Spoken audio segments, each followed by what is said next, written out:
Why are there so many shows starring Muppets and dozens of movies too? They said they'd watch everyone and they mean it. It's something that they've got to do. So now they've pledged you a lifelong commitment. The Muppets, Matthew and Sam.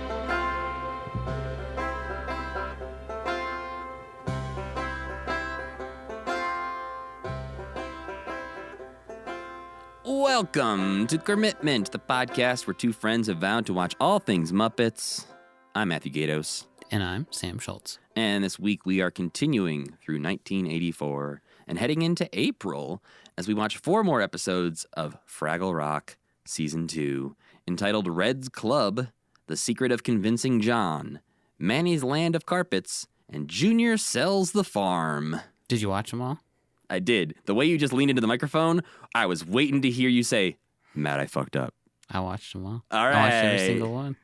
I've only fucked up once, and it was the stupid Hollywood Squares. That's not true.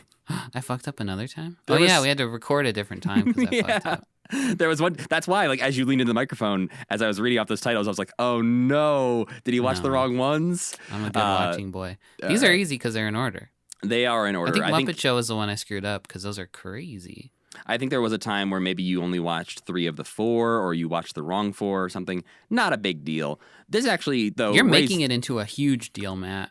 But you cut out all the part where I just yelled and screamed at you, so that's fine. Yeah, I did. You're right. Good boy. This actually speaks to a larger point that we wanted to bring up real quick. In the future, this will be a little ways off, we are going to be switching to a 3-episode discussion rule because we have found, and maybe you have noticed, that when we talk about 4 episodes of Fraggle Rock at a time, holy cow, does it go long. And you're hearing a 2-hour podcast that's been edited down quite From significantly. about 3 hours. Yeah. We record for sometimes 2.5 to 3 hours when we're talking about Fraggle Rock, and our brains are exhausted by the end of that. And we're hungry. It's lunchtime. So we're going to switch to a 3-episode rule for all series that we are going in depth on. So Muppet Babies, Fraggle Rock, etc. We're going to tackle those 3 episodes at a time because 4 just apparently is a little too much. But in July, when we start talking about Muppet Babies, we'll be doing 3 episodes per episode. And then in August, when we start talking about Fraggle Rock Season 3, we'll be doing 3 episodes per episode. This decision will make commitment more sustainable in the future. At least for our brains. For our bodies. It will and extend brains. the timeline of how long it takes us to catch That's more sustainable up. too, because There's always something to talk if we about. ever started making money, we could even make more money. More ad spots. If you want to buy ads on commitment, we'll sell anything. Well, not like... Anything illegal. Well... I'm going to say, like, not like weapons, probably. Look, I'll do it. He doesn't always, he's not here for some of it. When I'm editing, I can go. And this one's brought to you by Northrop Grumman. Thank you. They sent me a drone, and you know what? I had a great time flying around on that thing. This episode's sponsored by Elon Musk. He just called and said, hey, can you tell people about Twitter Blue? No one's signing up for this thing. Yeah. I sold the podcast to Elon. There's probably an amount of money that we would, though, right? Oh, yeah, for If sure. he was like, hey, so I've got 20 billion laying around. Can I have commitment? We'd be like, sorry, guys, this podcast is ruined, but we are billionaires. If part of that deal involved being on the show with him, then I'd have to think if there was an amount of money or not. A few other things before we move on to today's episode topic. I wanted to mention at the top here that Harry Belafonte recently passed away on April 25th. Obviously lived a nice long life. I think he was 96 when he died, and is the guest star on one of the best, if not the best, episodes of The Muppet Show. Has some great Sesame Street skits. Mm-hmm. Him and the Count hanging out. He sang at Jim's memorial service. A great friend of the Muppets. Yes, and I think there's plenty of examples out there that you can go watch and remember his time with the Muppets. Speaking of other things to watch, Tested, holy cow, they just keep putting out Why are they Muppet. doing this? For the new season or something? Sorry. doesn't what seem did they like do? it. Tell them what they're doing. So Tested, Adam Savage's company, has a YouTube channel where they put out a bunch of things. Usually it's like Adam Savage building and making things. But occasionally they'll do like on-location remote segments. And they've been doing a series of videos that they obviously recorded like all at once, that we've mentioned a few of them, where they're talking to people at the Jim Henson Creature Shop. And they've showed off Gorgs, they've showed off the Waldo, and this time, their most recent video, they are showing off how to perform doozers.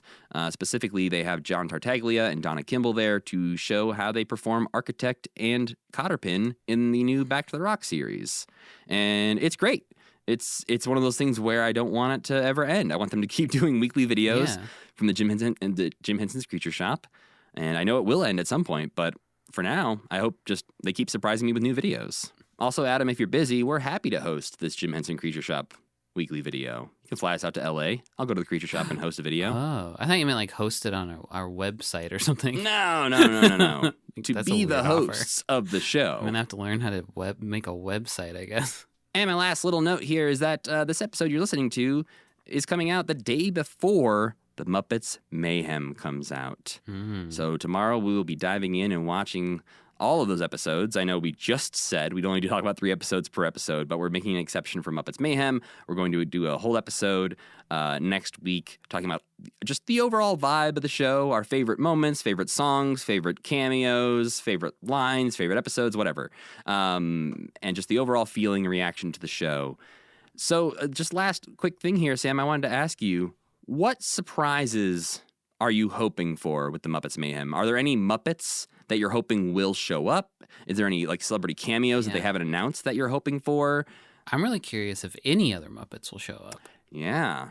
I think that's just as surprising as if some of the other ones did show up. Like if a new Rizzo showed up, which seems to be debunked at this point. There was a rumor going around about a new Rizzo. Right. Seems debunked. But I think a new Rizzo showing up and no other Muppets besides the Mayhem would be equally surprising. I think a thing I've been thinking about is that I'm a little sad Scooter doesn't get to be in this show and reprising his role as their manager. Right. So maybe if Scooter makes an appearance somehow, but I feel like they have a couple human Scooters at this point. They don't really know. Taj Mowry seems to be playing the human Scooter. Yeah. My biggest one is that Ricky Lindholm, is that her name? That she actually does come back as Fozzie's girlfriend. That to me would be like, even if the show, this is the worst show I've ever seen in my life. If she's in it as Fozzie's girlfriend, I'll be like, thank God that bit of canon survived, because that's like my favorite thing ever. I am very curious what canon has survived, if any, from the ABC show. I have to imagine it will not be mentioned at all. So yeah, I think maybe they could do like they do with some of the Muppet movies where they reference like, oh yeah, that time we almost got chased by a frog killer or whatever like that. They just like mention things offhand where it's like, wait a minute, now I have more questions than I had before. Maybe there will be things mentioned like that. Like I think the clearest one would be if they say anything about being the house band for Miss Piggy's late night show. Right. Like who knows?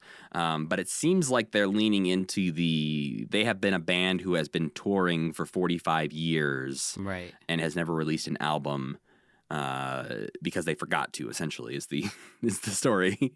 What about you? You didn't say any, I don't think, did you?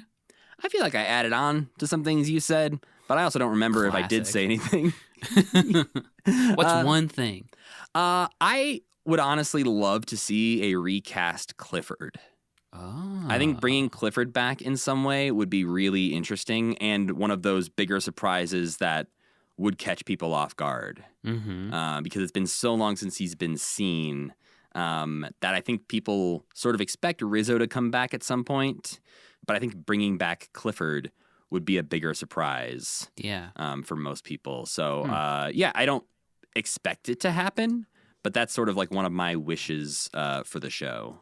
Was he ever in the Electric Mayhem? I know he works with them in some capacity at least once on the Muppets Tonight. I think he performs with them. I don't know if he becomes an official member in any way.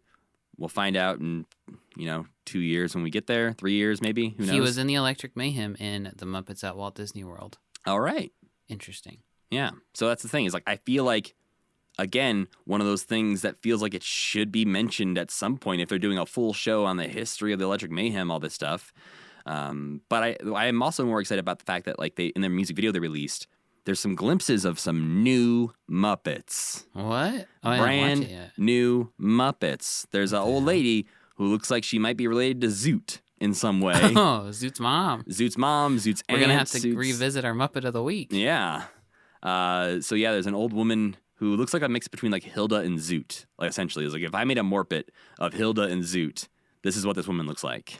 Wow. So I'm also excited by that we're getting brand new characters, because I know that's something that people like Frank Oz have talked about for a long time, is that they want these performers to get new characters that they can establish, because Eric Jacobson, all his characters are Frank's characters mostly. And it's like Frank Oz has talked about how he feels that's unfair to Eric Jacobson. Yeah. And it seems like, what? What are you talking about? How could there be new? And so you think about like Bean Bunny and Rizzo and like, there's so many great Muppets. Right. And the era we're going beginning. through, you have to remember that like we're seeing new Muppets every couple years pop up and become now what we think of as classics.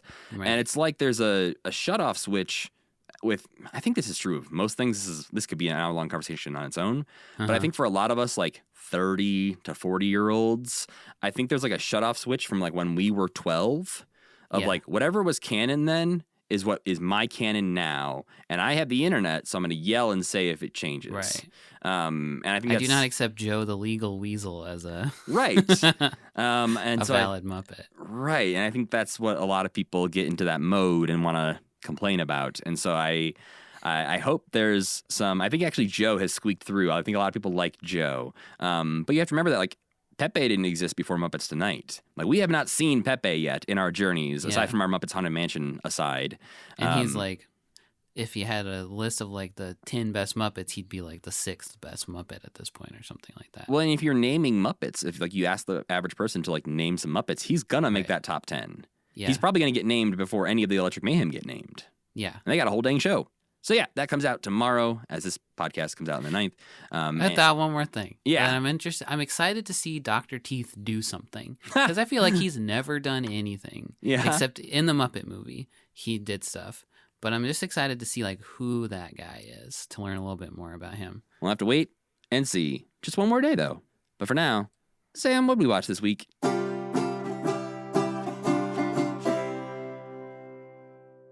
First, we watched Red's Club, original air date March 26, 1984. After Gobo breaks up a game Red is forcing the other Fraggles to play, Red is, once again, sick of everyone listening to Gobo instead of her. She storms off, as she often does, and runs into some really weird Fraggles who convince her to start her own club where she's president and everyone has to do what she says. Red likes the sound of that and does it. When she goes to get her friends to join the club, a miscommunication results in them starting their own club, a helping club, and electing Gobo the leader. This pisses Red off even more, and she decides that her club is also a helping club, and that she'll help even more people than their helping club. Her only problem is that, at this point, there is no one else in her club, so she goes off looking for recruits and finds Cotterpin Doozer. She eventually sends Cotterpin to spy on the other club, but Cotterpin is a really bad spy. She misconstrues what they're saying and thinks that Gobo's club is going to go help the Gorgs do something. Red decides that they need to help a Gorg first, but Cotterpin's had enough and quits. So Red goes up by herself to the Gorg garden at the exact moment that Pa Gorg is trying to get Ma Gorg's handkerchief out of the well. He can't reach it, so Red approaches him and offers her services. He ties her to a rope and lowers her down so she can grab the handkerchief, but when he pulls her back up, instead of thanking her, he decides to go grab his gun and blow her away. The other Fraggles hear from Cotterpin what Red's up to, and they go up to the garden to save her, but they get caught in a cage. Right before they're all about to be shot, Red devises a plan to hook her rope to the cage and dive into the well. It all works, and the Fraggles are all freed, and they make Red the new helping club president. And her first order of business is to dissolve the club, because they don't need a stupid club to help each other. Up in outer space, Sprocket's application to the top dog club is denied, so he and Doc decide to start the underdog club. But Doc is so picky about what dog should be able to join it that eventually the club ends up just being him and Sprocket. Sprocket finds this very irritating and kicks Doc out of the club until Doc agrees to let all dogs join. The moral? Don't be super bossy and annoying or no one's going to want to listen to you. And also just talk about your problems with your friends. Next, from April 2nd, 1984, The Secret of Convincing John. Wembley is being his old indecisive self, but this time it almost gets Gobo killed on an expedition to outer space.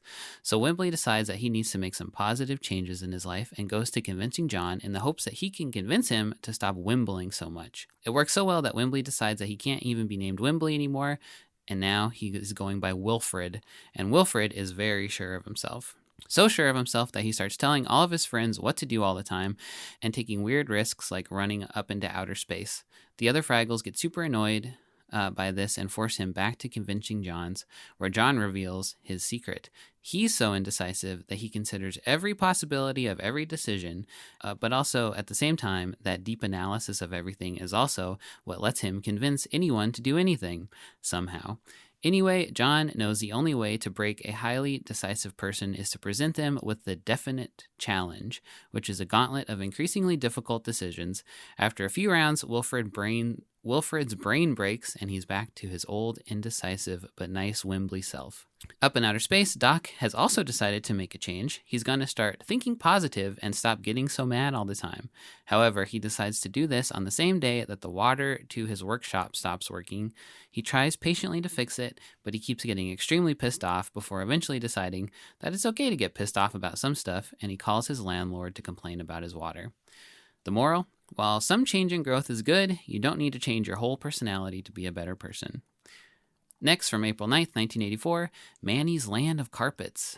Doc's invented a new radio that can pick up signals from anywhere in the world. Of course, it doesn't work at all, and it just gets like local signals, so it's basically just a normal radio. And also, I guess Sprocket finds it super annoying because he keeps shoving it in the hole in the wall. Is that why he does that? Why does he keep shoving it in the hole in the wall? Yeah, he doesn't seem to like the staticky noise that it makes between things. Like when Doc is messing with it, I think he just is annoyed. Okay, so he shoves it in the hole in the wall where Gobo stumbles across it just in time to hear a radio ad for Manny's Land of Carpets, where you can, quote, get anything you want. Gobo interprets this as the voice of God telling him to find the promised land. He drags the radio back to Fraggle Rock and tells everyone about Manny's Land of Carpets, whipping them all into a cultish frenzy. They decide that they gotta go to Manny's Land of Carpets, but as they keep listening to the radio, they start hearing ads making other big promises, like one for Bubba's Burger Farm that promises all you can eat, or Sally Spotless Cleaners, who Boober thinks has some very interesting things to say about laundry. The Fraggles all start fighting about which promised land to go to, and Gobo gets overwhelmed and leaves. As he wanders around, he starts to get really sad that they even have to leave their beautiful Fraggle Rock at all and starts singing. All the other Fraggles are drawn to his song, and they also start to agree that Fraggle Rock is too nice to leave, and they already have their promised land. They bring the radio back where they found it and put Manny's Land of Carpets behind them. Meanwhile, back in outer space, Doc is really mad at Ned Schimmelfinny because the radio doesn't work, but I'm not really sure why. He just keeps going over to scream at Ned. Well, because Ned, it seems like, is an actual, hobbyist when it comes to building and creating radios. And so Ned told him, hey, your idea's not going to work. I'm smarter than you. And Doc said, fuck you. You're wrong. And then Ned ends up being right. Right. And then Doc just keeps going over there to scream at Ned. Yeah. Is that what he's doing? Okay. The moral, don't let religious schisms destroy your utopian society. Also, don't believe everything you hear in advertisements. Finally, from April 16th, 1984, Junior sells the farm. Junior is a total fail son, and Pa is sick of it. He tells Junior that he needs to stop chasing Fraggles and start chasing tail. In order to help him do this, Pa gives maybe some of the worst fatherly advice that I've ever heard. He tells Junior a story about the peas of power, seeds that you can use to grow yourself a wife. He and Ma get really horny as Pa tells him this story, and they go on a walk so that they can have sex with each other, leaving Junior alone with a head full of weird, sensual tales. Just then, a strange little toad man named Wander McMooch comes upon the castle. He tells Junior that he'd like to buy it, and Junior says he'd only sell it for one thing, some peas of power. And wouldn't you know it, Wander McMooch comes right back with some peas of power. So Junior sells the castle. Well, the castle also sucks and is falling apart, so he thinks that Pa will be happy to be rid of it. And also now he can get a wife. But when Ma and Pa come back, they are not happy at all. They're very mad because that's their house, and also because the Peas of Power story is not real. But I think that one is kind of on Pa for even telling them the story in the first place. Also, what I haven't mentioned yet is that Junior has Red and Moki locked in a cage this whole episode. So as Junior is at his lowest, he's talking to the Fraggles and they tell him that they'll help him out if he'll let them go. He agrees and they hatch a plan. Maybe the Peas of Power won't grow a wife, but they could turn this whole magic pea trick around on McMooch. So they hide some rhinestones in the pods of a bean plant, and then Junior pretends like the plant is actually growing and that may actually be the Peas of Power, which gets McMooch's attention. When Junior pretends to investigate the plant and discovers it's just growing stupid old diamonds and not a wife, McMooch quickly offers to trade the plant for the castle. Junior agrees, but McMooch is no fool and figures out that they are rhinestones. Junior despairs all over again and mentions the stupid Fraggles who helped him think up the dumb plan. But wouldn't you know it, McMooch hates Fraggles and doesn't want to live anywhere with a Fraggle infestation. So Junior grabs Red and Moki and shoves them in McMooch's face and tells him that there's thousands more Fraggles where that came from, until McMooch runs off in disgust. Meanwhile, up in outer space, Doc bought an automatic dog feeder for Sprocket, but it doesn't work, so Doc's like, I guess I'll just keep feeding you myself. The moral, buyer beware. Also, don't tell your kids confusing made-up stories because they'll mess them up. Well, there's some other things happening in the world of the Muppets during April 1984. On April 2nd, 1984, Jim wrote in his journal, bought 225 East 67th Street. So in the late 60s, he had space at 227 East 67th Street. And then in the early 70s, he had a workshop space on the corner at 201. And so he's just kind of buying up this block a little bit. And at a certain point, he bought this thing that they refer to as the Carriage House, because it was an actual former carriage house, at 225. And this thing has served as, they filmed a lot of things there. You'll hear sometimes Muppet performers talk about the Carriage House as just like a thing that they all know. Where they're like, oh yeah, we filmed it at the Carriage House. And so it seems like nowadays, maybe it's not filmed, like it's not used as a filming place as much, but it was used to videotape short pieces like PSAs and appearances for award shows where they weren't there in person. It had an editing suite and a production team and all that stuff.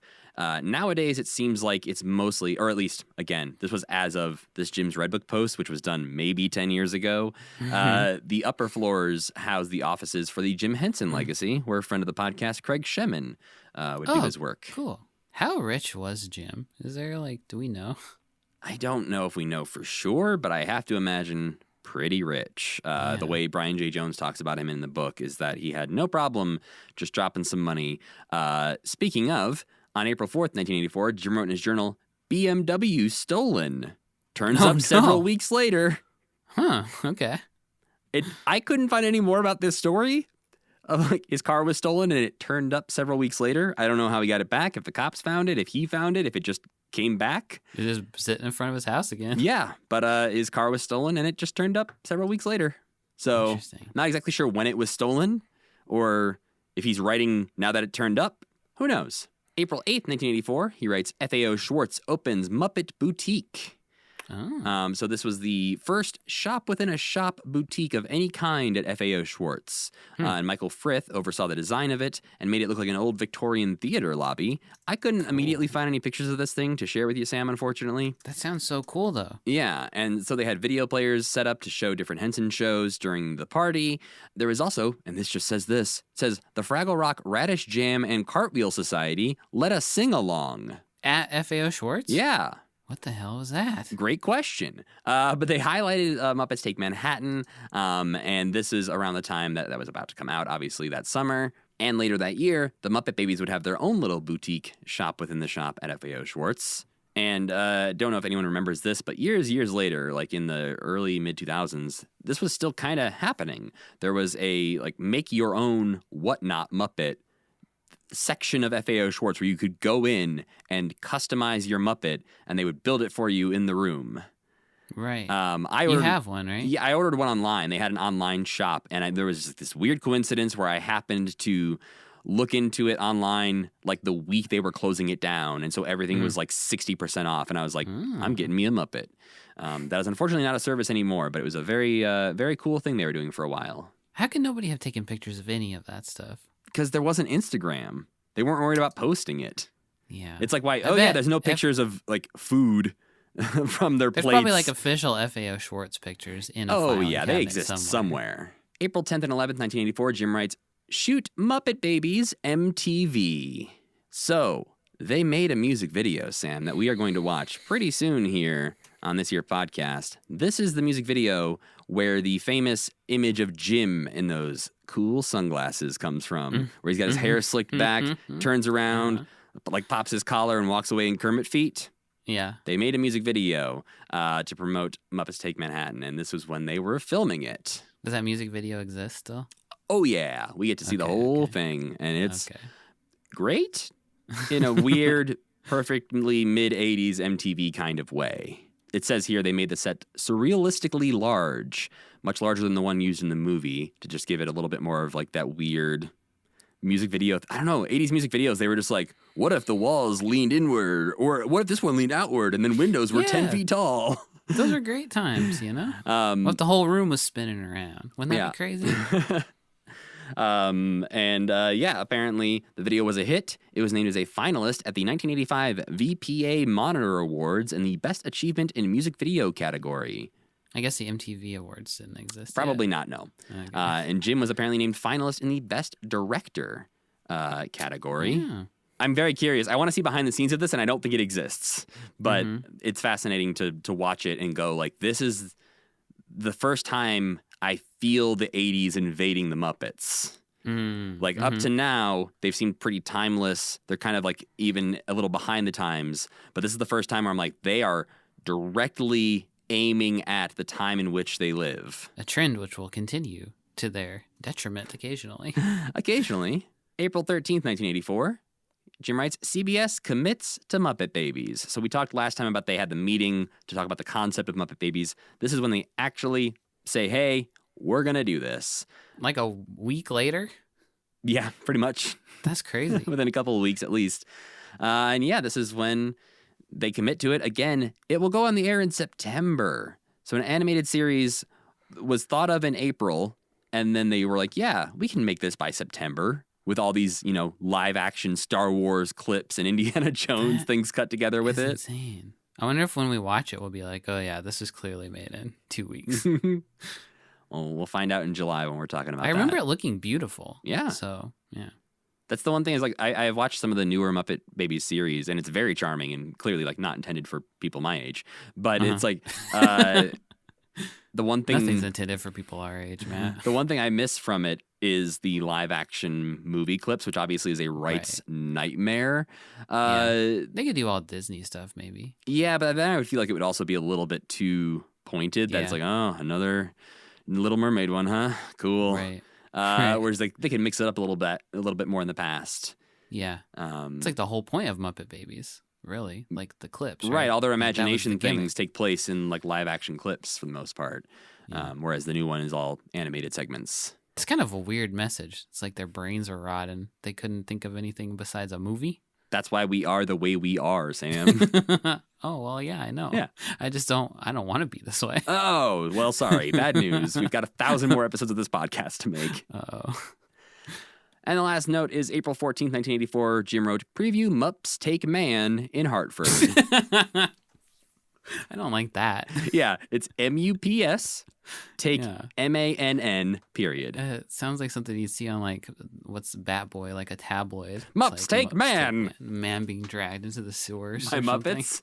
I don't know, just by like mysterious The felty Mups. clawed hands. Yeah, the Mups. But getting into Fraggle Rock this week, we start off on March 26th with Red's Club, written by Jocelyn Stevenson, directed by Eric Till. Worth noting for this episode, Karen Prell, in an interview, noted she did not perform Red in this episode because she had to have emergency surgery. And so Steve Whitmire stepped in to perform Red for her. That kind of makes a little bit of sense. Yeah. Red's making some big faces in this one. Yeah, and so she had to dub in all of Red's voice afterwards. Huh. And this was because at some point, I believe before this, in season 1, there was a time where Steve Whitmire had cut his hand and had to step out to get that repaired. And Karen Prell stepped in to help him out. So this was sort of like a payback situation of like, oh, you helped me out, I'll puppeteer your character when you're out kind of thing. That's very interesting. Yeah. But we start off with the Top Dog Club application, which was rejected for Sprocket. Does not make it into the Top Dog Club. He's very upset. Just look at him. He's too grimy. Yeah, that's a mutt of a dog. Like they're gonna be looking for some, as Doc says, a pedigree, like a purebred kind of dog to lead their top dog club. But Doc wisely encourages him to start the underdog club of his own, and a great idea from Doc. I gotta say, The rare great idea. yeah, very rare, but quickly goes south. Yeah, Doc screws it up. You mentioned the moral of this episode, but Doc just straight up says the moral of this episode. He says it in every one of them, I think, pretty much. Almost. I love that. He says at the end, if you try to control things too much, you'll end up with nothing to control. And that's what happens when he tries to take control of the underdog club. He mentions Rolf, right? Am I imagining He that? does. He lists off later on in the episode when he's listing off all these rules that he's trying to say which dogs are not allowed in this club. And he says, Binky. What about Binky? No, Binky yaps. No yapping dogs allowed in Sprocket's club. That eliminates Fred, Ginger, Angel, Mortimer, Muggsy, and Rolf. Rolf ain't yapping. But down in Fraggle Rock, we start off pretty quickly here with a song called 1 and 1, I'm the One That Won, where Red is just challenging everyone to different contests that she can immediately win. And then sing about, woo, I won, I'm the best. She challenges Moki to a sing-off to sing the highest note, Boober to a hopping contest, a fast-running contest with Wembley, and Gobo to Can You Laugh As Hard As Me? Laugh as hard as me. Nuts. Once you've conquered every other field, you have to start thinking of some weird ones, I guess. But yeah, I feel like this is a song that highlights Red's personality more than maybe any other we've seen so far. Yeah, this is like her signature song, I feel like, Yeah. almost. Yeah. And I'm the One That Won is a great little turn of phrase. Mm-hmm. All the songs are very good. They're so funny. The song she sings with Cotterpin later is hilarious. Cotterpin might be my new favorite character in Fraggle Rock after this batch. Cotterpin and Red as a duo is so funny because Red's so fucking stupid. Well, and the fact that Red it's remembered just her, great. I was like, good job, Fraggle Yeah, it was Rock really writers. cute. There's so much more of a through line in Fraggle Rock than there was on the Muppet Show that I'm impressed by every time they bring up freaking like- Wembley's siren. I'm like, you done did it again, Fraggle Rock writers. Yeah, you watched the show you work on. But after this very intense song, everyone's like, whoa, we need to chill. And Gobo suggests a game of Paint a Song. That I could not understand what he was saying, and I was gonna be damned if I turned on the captions. But I don't always watch things with captions, but with Fraggle Rock, they have so many weird things that they say, with whether it's like the name of a garboil or Paint a Song kind of things, where I'm just like, I need to leave captions on for this show now because I need to know what they're saying. And yeah, so he suggests Paint a Song, and Moki says, I could use a little therapy. So it seems like they're going off to do like an art therapy. Maybe all Fraggles have synesthesia. But this seems like it's a pastime for all Fraggles to just hang out and paint a song. Sounds really nice. Mm-hmm. But not for Red. She hates that shit. Yeah, she hates that shit. So she walks away and finds some weird minions down in the caves who are like, hey, Red, let's be your followers. What is these guys' deal? Well, yeah, she's mad because everybody listened to Gobo. Yeah. To go do that thing. But what is these little freaks' deals? I can't tell what they're Fraggles, but they're like teenage Fraggles or something because they're slightly smaller than Red, but they're not like baby Fraggles. So it feels like maybe they're like teen Fraggles who are just looking for a place to belong. And so like, oh, that cool red Fraggle, let's join her. They're so weird though. And it's like they got to live somewhere else or something. And they never say like, oh, it's these guys. They're just like, oh, hey, what's Terry Fraggle again. Yeah. But we cut to the Doozers during this point, and we get to see Architect yelling at Cotterpin because she's climbing a cliff, and he's like, you're gonna get stuck. And she's like, I'm not gonna get stuck. I'm too good at climbing cliffs. I like that they're weaving everybody together way more, like you said. Like, all the species are getting to interact with each other so much more. And it makes the episodes, like, fuller, because it's not just, like... It's kind of stupid in the first place. You'd be like, well, Fraggles don't talk to Doozers, because then it's like, well, you can't make an episode with Fraggles and Doozers in it, I guess. Yeah, and that's like they are doing like in this batch specifically, whether or not I liked the episode in some of these cases, when they have Fraggles and Gorgs interacting, it is becoming a more natural thing for them, where it's not always just a mouse, kill it. Yeah, right. So I like that. Well, at least Red is bonding with the Doozers a little bit. Everyone else in this episode's like, you made friends with a Doozer? Loser. Yeah. Loser. Well, even Red's kind of like, this is sad, but Yeah. I guess I'm friends with you. There's a moment in here where I thought for sure something was a reference until I looked it up and realized the thing I thought it was referencing came out after this. Oh. When Architect is yelling at Cotterpin about climbing. She's like, I'm fine. He says, I'm getting too old for these shenanigans. And right. this came out. Like from Lethal Weapon. Yes, but this came out like 3 years before Lethal Weapon. That's where they got the idea. They were like, yeah, shenanigans isn't quite working in the script. What if you said shit? Why are you trying to reference Fraggle Rock? What are you doing? But yeah, I thought for sure that was a reference to Lethal Weapon when it first, it was like so specific of like even the shh sound. I was like, is he going to say shit? That'd be crazy if he did. This Architect being like, this shit has got to stop, Cotterpin. Red tries to get people to join her club. And at first it seems like they're almost on board. But then they're like, oh, no, that sounds great. A club? We should do a club. Let's make a club. Let's do these things. And she's like, nope. I already made the club. You can join my club. So frustrating. Where I am the leader. But yeah, they end up naming it the Helping Club, and they want to nominate a high helper. And of course, everyone votes for Gobo, which Red immediately then quits the club and says, I'm tired of listening to you, and storms off. When she starts establishing the new rules of the new Helping Club, Red's Helping Club, with her little weird teenage minions, immediately the first rule that she establishes now is they are not allowed to talk to anyone in Gobo's club, which the minions immediately break the rule and get kicked out of the club. And all get kicked out. There's no leniency to Red. Which, I can respect to a point. Obviously, she's isolating herself, but she did not back down. But then we get Cotterpin yelling for help because, in fact, Architect was right, and she did get stuck on a cliff. Really got stuck. Kind of rude of Architect to leave her. He told her. I think he might have even said something about, like, if you get stuck, I can't help you. So yeah, I guess that's true. It's literally impossible, except that they have tons of cranes and stuff. It's going to take a whole day, though, to build it, and then she doesn't have any food pellets. That's true. She's screwed. Fade away up there. Yeah. Turn into a little doozer skeleton. Oh, no. At first, Red says the words, I can't have a doozer in my club. I'm not that desperate. And then immediately goes, I guess I'm that desperate. And sees her and says, hey, I remember you. Not enough to remember your name, but I do remember you. It's so charming. Yeah, I like that they're all friends, even if she didn't remember her name, which is kind of rude. Cotterpin seems to remember Red extremely well. It's because, like I said, they die fast, so every moment to them is way more important to every moment of the next step up. Well, Red needs to establish some rules for Cotterpin in their little club of 2, and so she sings the rules song, I'm the leader now. And her first rule is about how you should walk. Just like, hey, if you're in this club, you got to walk this way.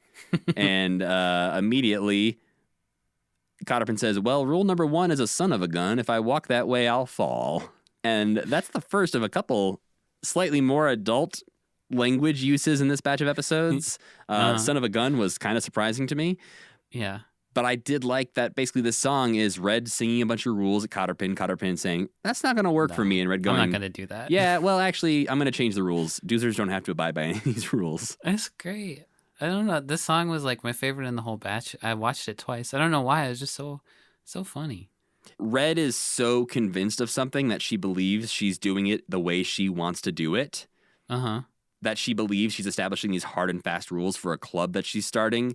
And Cotterpin is just undermining her at every single point. And I like that she respects Cotterpin. She's like, oh yeah, you're right. But it's also tiny. Because she's like, this is my only club member. I can't lose this one. So I have to accommodate as much as I can. But Red is still embarrassed by the fact that she has a doozer in her club because when Gobo comes in to say hello, she dumps her in a laundry basket. And unfortunately for Cotterpin, that's just the beginning of her torture because Red decides that she needs to out-help Gobo's club and goes to help Cotterpin, to which Cotterpin rightfully flinches at first. Yeah. And Red's plan in this next little montage is to just keep putting Cotterpin in various precarious positions and then waiting for her to call for help and then saving her. That counts. Chalk it up. That's the point. I have never felt worse for a doozer in my life. Is this the first montage we've gotten in Fraggle Rock? It can't. I'm going to say no, maybe. but it felt the most generically montagey. Yeah. Of just like, look at all the terrible things I'm doing to this doozer. Yeah. It was very good. Mm-hmm. No, it immediately, like within 2 or 3 times, you're just like, oh God, poor Cotterpin. Red is being terrible to her. I didn't put it in my summary because in the end it amounts to absolutely nothing in the plot, but it was very fun. It just keeps showing Cotterpin's frustration with Red. She's mad and quits. That's why she eventually quits the club because she's just being tortured by Red throughout all of this. Gobo did see Red, though, talking to Cotterpin in the laundry basket, although when Wembley says to Gobo, does Red need help? Gobo says, well, she was talking to a basket the last time I saw her. Yeah, this is also nice because it's like a totally one-sided rivalry because their club is like, they keep going and like begging her to join the club. Mm-hmm. She's just like, no, fuck you. It seems a little bit similar to the Sea Monster episode in which the story is mostly just Red's story off on her own. Mm-hmm. Obviously, it's a pretty different story, but I like that sort of we're getting this with Red specifically of like she has to go kind of figure her own stuff out. She doesn't necessarily need to be convinced of something. She will figure stuff out on her own eventually. Right. She's the most likely to alienate everyone she knows, too. Yeah, oh, for sure. She pushes them away and then realizes, oh, I like them, I guess. But this is when she lowers Cotterpin on a string to listen to the secret meeting of Gobo's helping club. This was a moment, and I get this moment a lot with the show, I realized as I was watching it, where it's like, these can't even possibly be puppets. These are real little guys. I thought that a little bit during the Rules song, too, because throughout the entire thing, Red is holding her. Yeah, Cotterpin. That's crazy. And if you notice, if you pay close attention, the frame is like just at the bottom of Cotterpin. So I'm sure she has a bunch of like cables and things. Huge wire sticking out yes, of the bottom and of her. so there's probably 5 people underneath that camera frame running around doing the Rules song. Yeah. But they just take hiding that so much more seriously than they did with like anything else they've done, basically. Right, which is why like a lot of times I don't care when they remove puppet rods because I see how much they've gone through the efforts to hide traits of puppetry in a lot of these things. Right. So it's easy to imagine that Jim would be like, "Hey, we can get rid of these." Oh, I just drag That's a cool. single line on After Effects and the rods disappear. Yes, please. I'm gonna do so much more weird shit now. But yes, we learned that Cotterpin does not know what a Gorg is, even though her father has been to the Gorg garden once. Apparently, he didn't pass that lesson on. And she believes that Gobo's team is going to help them because pretty much Gobo's team is shit-talking Red, saying like she'd probably even go help a Gorg, which she immediately proves them correct because she does decide to go help a Gorg. Good thing a Gorg needs help really bad, right? At the exact moment she goes up there. This is also the time when Sprocket crosses Doc's name off of the list from the Underdog Club because Doc has just added too many rules. It's also not a dog, and he shouldn't have been in the club in the first place, but... And yes, this is when we get the bizarre scene of Pa Gorg reaching down the well to retrieve Ma Gorg's hanky that she dropped down there. It's the one he gave her on their wedding day. And it's fallen halfway down the well. He looks really real in this part. Because he's bent over, like. Well, and is like when it's from the well's point of view, and his eyes are like bulging out, and he's like, "Whoa!" This is the other one. I was like, "Ugh, this is a real guy in a scary way." There's a line in this segment that makes me laugh where she's like, "If you don't get it, I'll be sad for all eternity." And he goes, "Ugh, not again, not again." Wife guy stuff. He also, which raises some questions that we don't have time to answer or figure out here. Throughout this whole segment, multiple times Pa says, "Drat and Deuteronomy." Yeah, is that like he's trying to do the new thing? Yeah. But that raises questions because Deuteronomy is a book in the Old Testament. Yeah. So it's like the Old Testament. They're the giants from the Bible. Oh, shit. Ooh. You just cracked it. They knew Deuteronomy if he was a guy. Or knew where it was if it was a place or whatever. You just cracked it wide open, Sam. That's why they're all dead, too, because that kid was going around hitting them all with the slingshot. Well, and also, There's only 3 of them, and they can't grow brides, apparently. So, Yeah. wow. I got really excited when that concept was brought up. And then it was like, well, finally, we know what's going on here. Well, especially with Junior's love of plants and how he befriends plants through the years. I'm like, oh, yeah, because he thinks he's going to marry it. Yeah, that was a cruel... Well, we'll talk about it. Yeah. Then. That was a cruel thing to tell him, though. But yes, Red volunteers to help Pa Gorg. He does the same thing to her that she did to the cotter pin, tying her to a string and dropping her down the well. I didn't even put that together. You're a genius. He is much more violent with it, though, when he yanks her back up. It would break her in half if she was real. He then captures the other 4 Fraggles who have shown up to help Red and says, "Ma, find my blunderbuss." He's just gonna shoot them with a giant old pirate gun or whatever those blunderbusses are from. He doesn't... Where are they from? I don't know. But also, he doesn't subscribe to Maz to harm any living thing is horrible. Oh, no, not at all. And yeah, this is when we get the heroic moment you mentioned in your summary where Red bungee jumps down the well with her string tied to the basket and frees the Fraggles, and she falls into the pond from quite a height, I gotta say. And same height that Gobo falls into the well in every... that's true. He survived that every time. This isn't that heroic at all. Pfft. Yeah. But no, she does save them all, and this is when they were like, you know what? We should elect Red to be the leader. She saved us, and she goes, nope, smart now. No clubs. Smart until the end of this episode, then I'm stupid. Yeah. What'd you rate that episode there, Sam? I gave that one 4 stars because it was just like a nice episode. Thanks. I have nothing to complain about with that episode. I think everybody was weaved in together. And it was just great. I will say I loved the majority of this batch of episodes. This one was one of the highlights. I like this one a lot. The next one, also a highlight, aired on April 2nd, 1984. The Secret of Convincing John, written by B.P. Nickel and directed by George Bloomfield. We start off with Doc reading The Power of Positive Thinking book.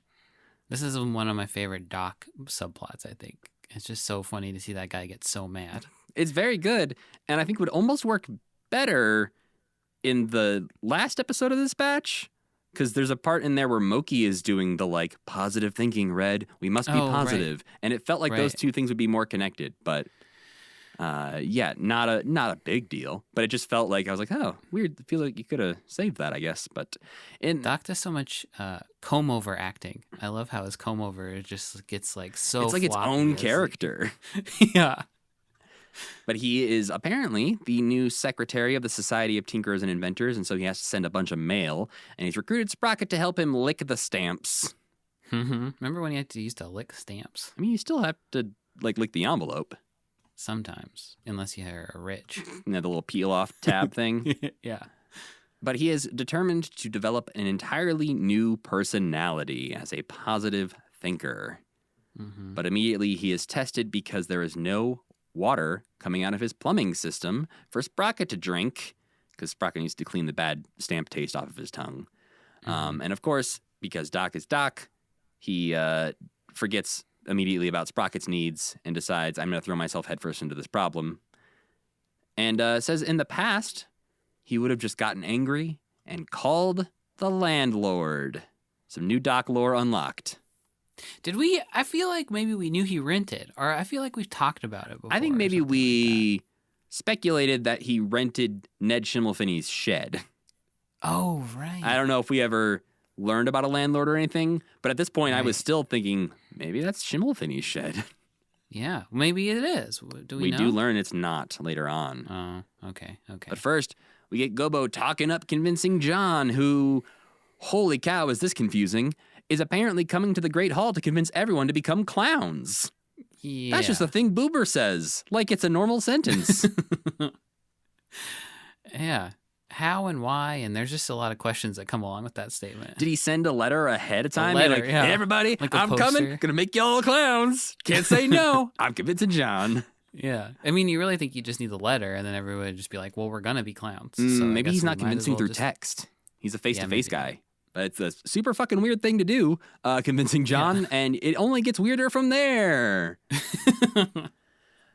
We get to see Wembley's Wembling because he can't decide what side of the bed to get out on, even though there's only one side of his bed. He makes a good point, though. He can swap around and get out with either leg first. Yeah. So he's not wrong. Yeah. That'd be bizarre, though, if you did that in the morning where you're like, tell your wife, hey, I want to get out on the other side of the bed this morning. And so you just do like a 360 scoot maneuver. She's like, I wake up way before my wife, so I can do whatever I want. well, then wouldn't you wake her up, though, if you started doing a 360 swivel maneuver? No, my wife sleeps through everything. Oh, all right then. Try it out tomorrow. See how you feel. I probably did it today. Gobo goes and gets his postcard, but he trips and falls into the floor because Doc has torn up the entire floor. And while he's doing that, he's still trying to be a little positive Doc. There's some very weird positive Doc lines throughout this where he's like very clearly angry about something, but is trying to say it in a positive way. In this one, it's I know that wrench is in here somewhere. And he's like smiling really maniacally and rubbing his hands together. Yeah, Sprocket looks a little concerned, and I think rightfully so, of like, Sprocket's freaking man out. is losing his mind. The wrench is going to be somewhere. It's going to be dug in a Sprocket's skull. So now, convincing John has made his way to Fraggle Rock, and he's not alone. He's got the Fragglettes with him, but he also has a terrifying head on a stick. Oh, yeah. Why? I didn't think it was that scary. It's just a Fraggle head on a stick. You think it's a cut-off Fraggle head? I don't think it is, but when you're all made of the same materials, That's true. it looks like a Fraggle head on a stick.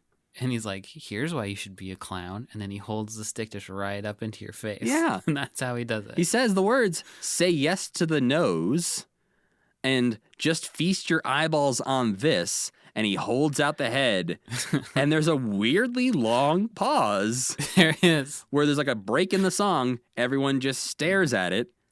Yeah. And after a while, Red starts to laugh. But But it feels like he's supposed to be singing another verse where he's like, yes. You should be a clown because you should be a clown. But he doesn't ever. He's just like, here, Say yes. I cut the head off a clown.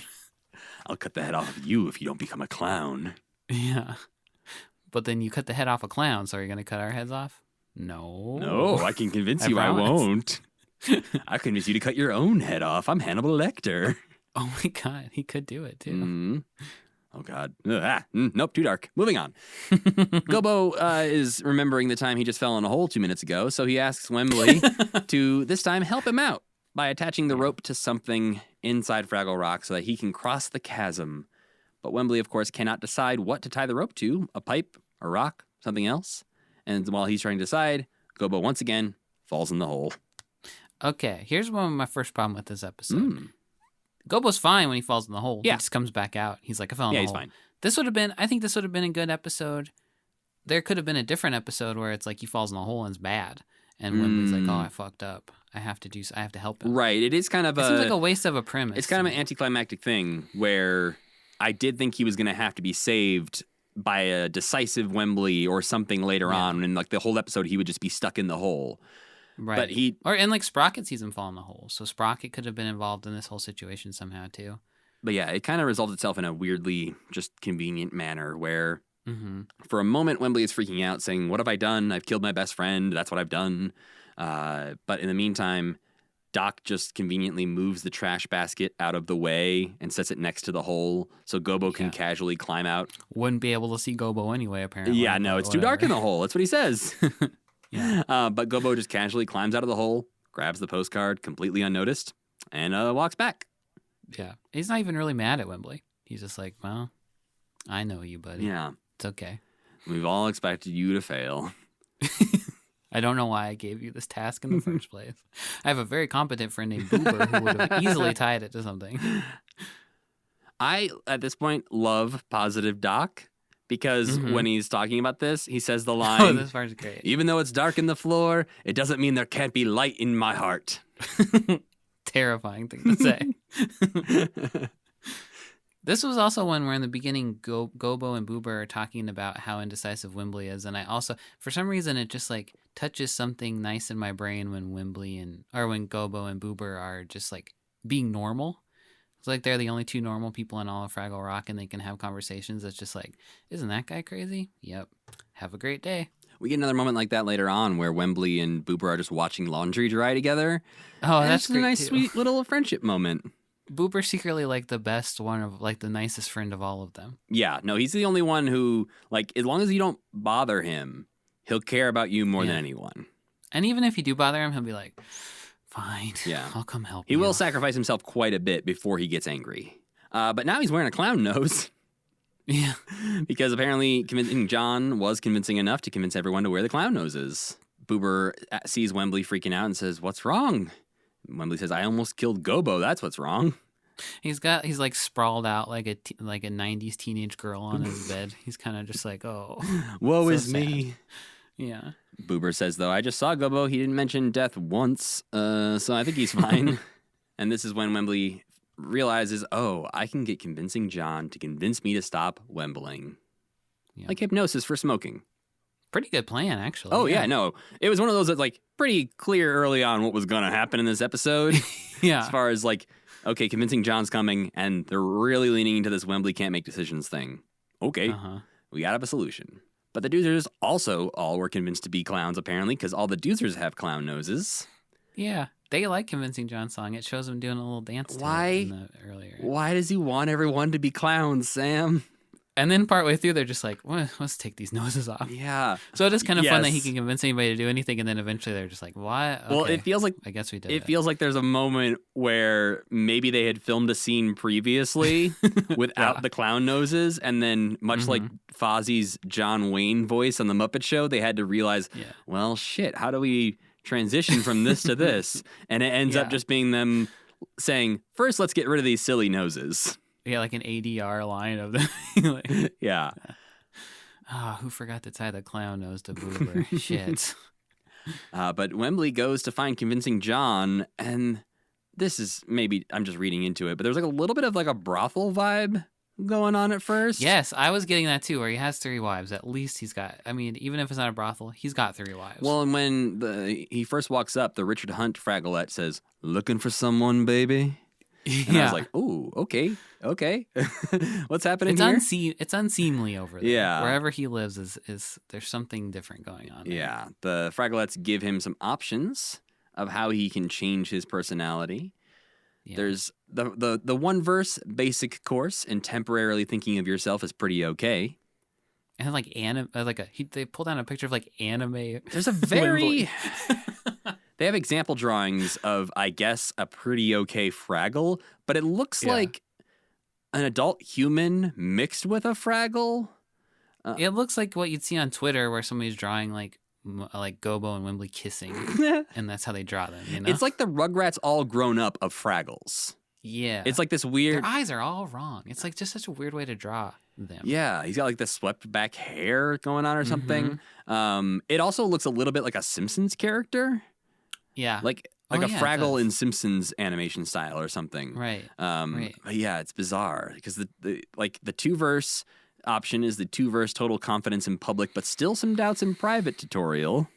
And the biggest option, the most serious one, is the 3-verse developmental workshop and total belief in your own supremacy.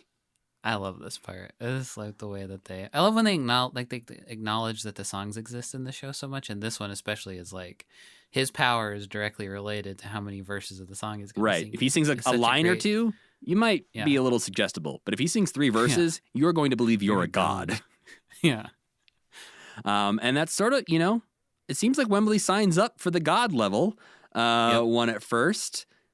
But at 2 verses in, he becomes decisive Wilfred and decides the song is over. I don't need any more song, which is probably good for everyone. I love convincing John so much. I like that they use Jim so sparingly so that when he shows up, it's like, what a treat. Yeah. No, and I feel like it's probably not, but his teeth are more prominent in this episode. That's what I was thinking too. His teeth were scarier. I think he's maybe just got more close-ups going on than he did in the past, and he's there for longer. But those teeth are a little upsetting. Yeah. And that's one of my favorite Jim voices is the like the guy smiley guy. The guy smiley voice, is so great. And it just feels also like he's drawing on his past as an advertiser. So he like knows. He just like can get into that mode, that like scummy mode so easily. This is when Wembley comes in and lets all his friends know not only is his name Wilfred now, but he also decides, hey, Gobo, you and I, switching places. You don't sleep down there anymore. Also, I don't want to be the siren for the fire department anymore. I want fresh challenges. I'm going to pick the radishes, Moki. I'm going to organize a swim meet. I'm going to change up the laundry. And I'm going to outer space. Horrible. I'm taking all your jobs. And this is when he decides that he's going to go out to outer space. And this is the moment when the Fraggles decide we should take off these noses because we probably filmed this previously. Yeah. So, of course, he falls in a hole. But unlike Gobo, he is not okay. He is unconscious. And they have to... It's probably weird. Yeah. Yeah. The more we talk about this episode, the less I'm liking it, which is interesting. I liked this one from the start. And then now I'm like, did I? This part's so weird because he's passed out and they're just talking about him. And I could feel the writer like standing in the shower being like, what do I do? Like how are they gonna get Wembley back to convincing John? And the best and like the fat like and I don't have enough pages to do it. So the best way they could think of was just like having everybody stand around talking about him for a while. I thought that was really weird. Well, when he wakes up, he is still determined to go to outer space. But they decide, you know what? No, we are going to, drag you off to convincing John to settle this. And then we get to learn a lot about convincing John because... kind of sad stuff about him. Yeah, so the Fragglettes yell at him saying, come on, John, the afternoon's a-wastin'. So he's sleeping through the afternoon. And we get to see convincing John's very interesting sleeping outfit. Yeah. He's got white gloves and a fishnet tank top. Uh-huh. Okay. He's a fancy guy. Yeah. I wouldn't have imagined what convincing John's undergarments would have been before. It does come out of nowhere. It's suddenly like, oh, we're seeing into this man's most personal moments of his life. Yeah. But we learn that John also wembles, perhaps with even more anxiety than Wembley has. Seems like he has an actual, chronic anxiety disorder that he needs to, he even says I should get analyzed, but apparently he says the secret to his success is wembling because it allows him to see things from every point of view. I don't know if I follow that logic, but... Oh, no, it seems like a cop-out. I don't have a problem. It's a superpower. And this is when he decides that the way to help Wembley is the definite challenge that Sam mentioned earlier. He makes him choose between two cave doors. Behind door number 1, 2 banana shirts. One slightly more white than the other. Then, to show him what is behind the other door, his very own volunteer siren trio to add depth and resonance to the siren calls. I love how disappointed he is where he's like, oh, I kind of wanted that one. That would have been great. Well, and in that moment, too, Gobo goes, where does this guy get all this stuff? Yeah, he's got a bunch of human beings in behind like living creatures. Yeah. Gobo and Red both are just like, this guy is prepared for everything. Yeah, it's great. Because he didn't know Wembley was coming. But he had shirts behind a cave wall and sirens behind a cave wall. He thought about that. That could happen. Oh, he's a Doctor Strange. Yep. He just sees all a million possibilities and is prepared for all of them. Yep. That's why he's got anxiety. He's got a lot of work to do.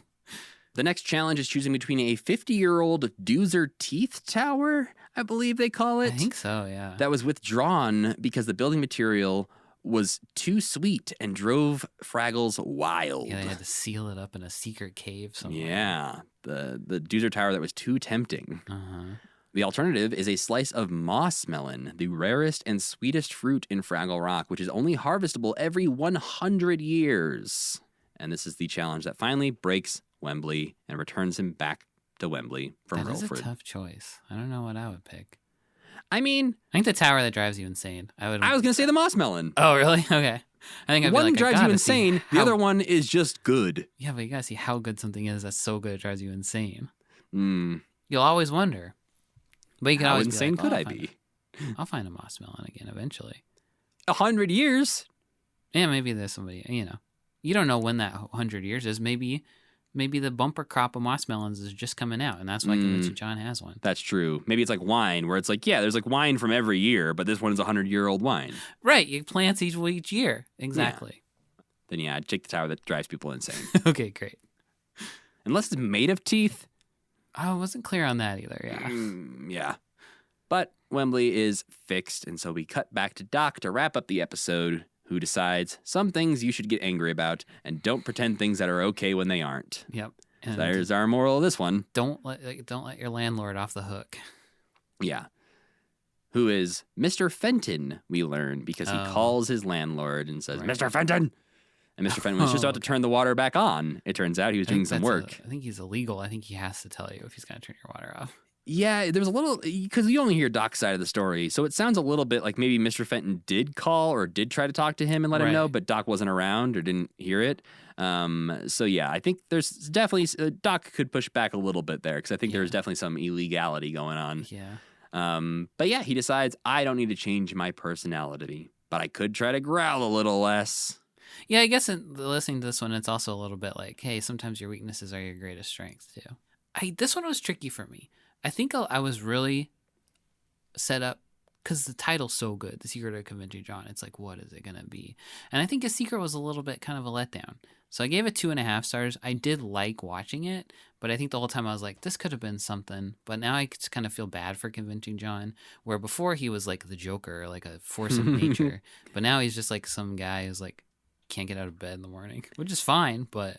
Yeah, like the fact that like the secret of convincing John is just like, he's more relatable than you think. Yeah, it's like, I don't want him to be more okay. relatable. I want him to. I love the part when they're trying to like get him to pick the package because that's like he's in hell and they're like tempting him, and then Convincing John is just like, hey, what's up? I'm just a guy. Yeah, I want him to be the devil, you know. And Candace can be God, so we have both Jim coming through as God and the devil. Yeah, and the wizard is Loki. You know, they got their own like their own thing going on. Well, speaking of good titles of episodes, April 9th, 1984, Manny's Land of Carpets. Yes, very funny. Which, no clue what that was going to be going into this one. This was written by David Young and directed by Eric Till. Apparently, so this episode centers around a radio. Muppet Wiki says this radio makes a cameo in A Muppet Family Christmas. Yeah.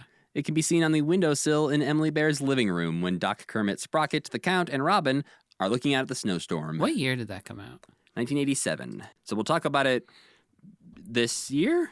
Next year? I don't know. We'll talk about it eventually. We'll talk about it when we talk about it. The only way we wouldn't talk about it is if the world is destroyed. Yeah. Or like one of us dies or something. Yeah. I wonder what I'd do in that situation.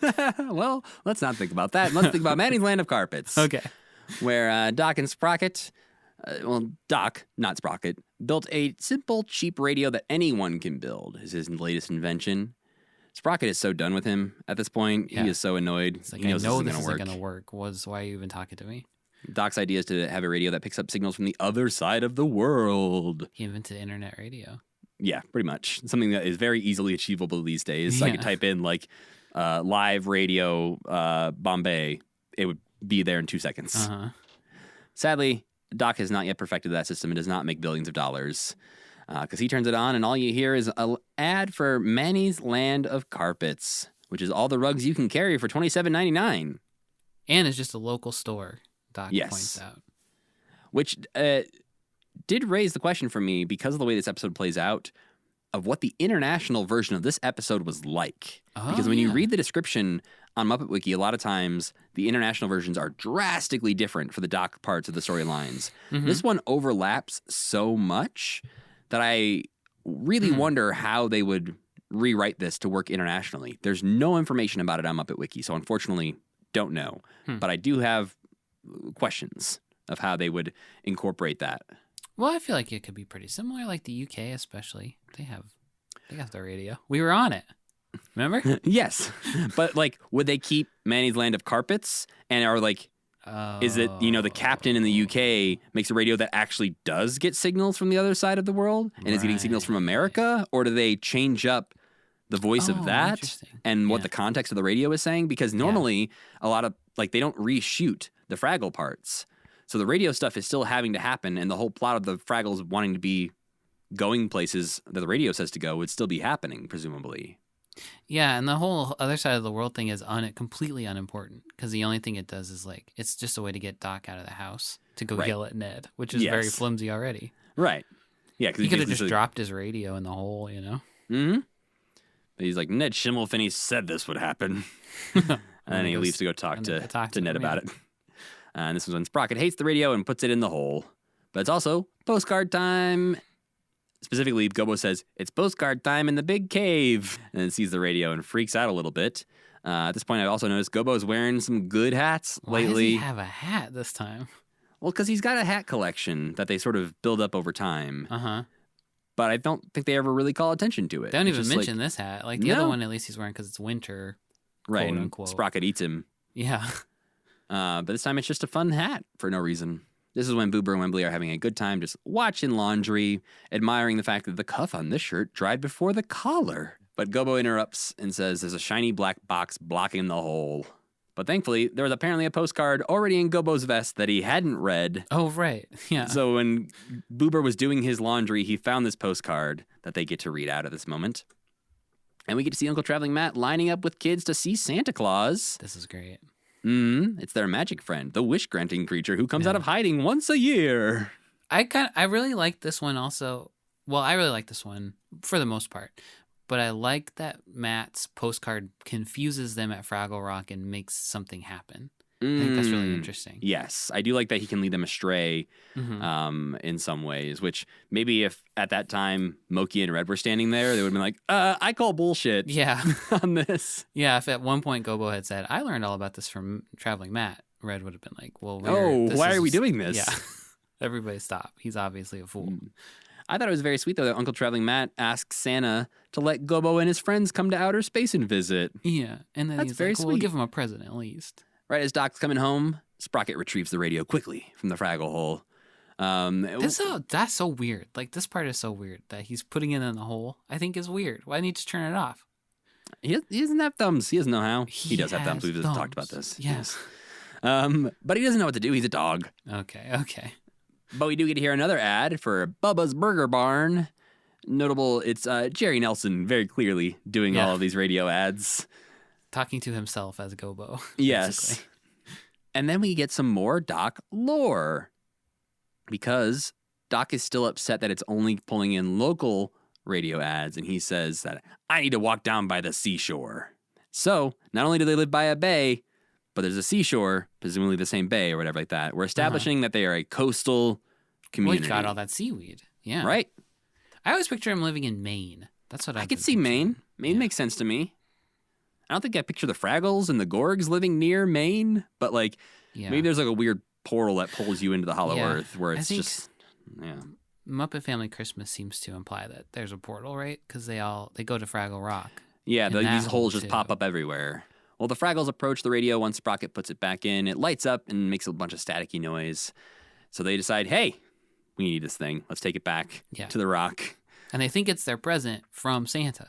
Right, because they knew they were getting a present, so they're like, this must be the present. Yeah. And so Gobo starts adjusting the knobs, and he hears the Manny's Land of Carpets ad and thinks it's a little man inside the radio talking to him. Mm-hmm. And because they guarantee happiness at Manny's Land of Carpets, Gobo says, well, why would we not go I there? want some of that shit. Sounds great. Mm-hmm. But throughout this, Boober is terrified of technology. He says, that thing is spooky. I vote we throw it down a crevasse. He also clearly would hate things like Google Homes and Alexas because he says, there's something inside there listening to us. This is a nightmare. Oh, yeah. Well, he's got a point there. Oh, yeah. No, Boober's on the right side of history on that one. It's a nightmare, yeah. We get to hear a little bit of music coming out of the radio, too, from the artist Tammy Shrunk singing The Happiest Place in the World, which apparently somehow the song is also connected to the ad for Manny's Land of Carpets because... My interpretation of it was like when a radio station is on location somewhere. Yes, and that's the DJ's like, we're down here at Manny's Land of Carpets. This song reminds me of how great Manny's Land of Carpets is. I think you're right. I think that's exactly what's happening. It's very briefly mentioned, and I think anyone who doesn't listen to the radio that much or didn't back when they were doing that thing a lot would be very confused by what's happening. But I think you're right, that I think he's on location at Manny's Land of Carpets right now. Right. But yeah, all the Fraggles want to venture out to the Land of Carpets. And they start singing about just how amazing the happiest place in the world would be. They mention a few things about the happiest place in the world. They say they've got food in 40 flavors, and they've got doozer sticks and brandy. Yeah, they got some booze. They just seem like little hobbit fellows who would like to get really drunk, you know? I could see that. I'm surprised they know what brandy is. Yeah. They know what everything is when they're singing, remember? Oh, that's right. Then they forget when they stop. Yeah, previously Gobo knew what Santa Claus was, and now, no idea. Yeah, right. But I guess Uncle Traveling Matt does not say. No, he says it's their wish-granting creature. And so if he had said Santa Claus, Gobo would be like, oh, I know what that is. Pff, throw that away. Only while I'm singing. Yes. Now I forget. No, because he tricked someone by saying, "Look, there's Santa Claus." Oh, It's a sprocket, I think. right. Very confusing. So if Traveling Matt had Santa Claus, Gobo would have been like, okay, Yeah, I know that guy. Santa, I have a grip on this. But during this, Large Marvin hears about Bubba's Burger Barn and the all-you-can-eat burgers, and he wants to go there instead. Sounds pretty good. Better than the Land of Carpets, I think. They Guaranteed say, what's a burger happiness? barn? They say, what's a burger barn? He says, who cares? Yeah, it's all you can Great eat. point. And so they must choose now between guaranteed happiness or all-you-can-eat food. And they're both chanting it, like big groups of them going. Oh, The chanting in this is so good Yeah. throughout. Like it devolves into chaos They're eventually. going insane, yeah. But they're just chanting all you can eat, all you can eat. But then they start chanting in opposition to that, Manny's Land of Carpets, and then Bubba's Burger Barn, and they're just chanting those two phrases back and forth and back and forth. And it felt a little bit like this episode in general felt a little bit like Toy Story to me. Yeah. And like their understanding of the outside world, and when they go to Al's toy barn in Toy Story 2, and they think he's a giant chicken, not a man in a chicken suit at first. Right. Yeah. It just felt a little similar to like that kind of mentality. This is like the level of naive I'm okay with in Fraggle Rock. Yeah, right. Because there's no reason that they should know anything about these concepts. Yeah. They can know about different kinds of foods because maybe it fell in a hole. But Yeah. it's weird if they know, about the store. Mm-hmm. And this is when Boober hears the Sally Spotless laundry ad for Sally Spotless Cleaners. We care about laundry as much as you do. To which Boober says, that was Sally Spotless, a kindred spirit. Yeah. He just falls in love with Sally Spotless immediately. Yeah. So now, not only is there the Manny's versus Bubba's crowd, but now we also got Sally in the mix. I think is Boober the only one who wants to go there, though? From what I remember, I think Boober's maybe the only one. I think he gets some other people to start chanting, but I think they're just chanting because they want to chant. Everybody else is doing it, yeah. There's a weird moment where Gobo goes to a cave and is saying, I wish I knew which voice to believe. And there's some echoes because it's a big old cave, and they just echo back like the last word he said. And I thought it was going to be a thing where either like he accidentally thought other voices were talking to him and we're going to convince him of something. I don't know. He's just hearing his own. So he thinks he finally is like, this radio's kind of fucking with us because it's telling us all kinds of stuff. So he goes off to the cave to be alone. I think he's hearing his own voice back at him enough times to cue him to be like, I know the person I'm supposed to be listening to. I think that's what they're going for. Yeah, that makes sense because I was expecting it to be a little bit of like, he was like, or should we do Bubba? And it was like, Bubba, Bubba, Bubba. And he's like, oh, you guys think we should go to Bubba? Okay. Yeah. Like, I thought he was going to be convinced by the echo. It is a little confusing. If maybe there had only been one echo where he's like, I don't know what to do, or like, who should I, or something. Right. And then it echoed back to him like, it's you, Gobo. Yeah. It's a thing that I think is explored slightly better in Back to the Rock when Moki enters an echo chamber cave and convinces her of things because she hears herself saying things, and it's like, you're right. Like it convinces her she is right because she hears the same ideas tossed back at her. So I feel like this is like they almost went somewhere with it, but instead it's just this weird moment where Gobo goes off to a cave and talks to himself. Yeah. But he does come back to convince everyone. There's a weird moment, not a bad moment, that I noticed.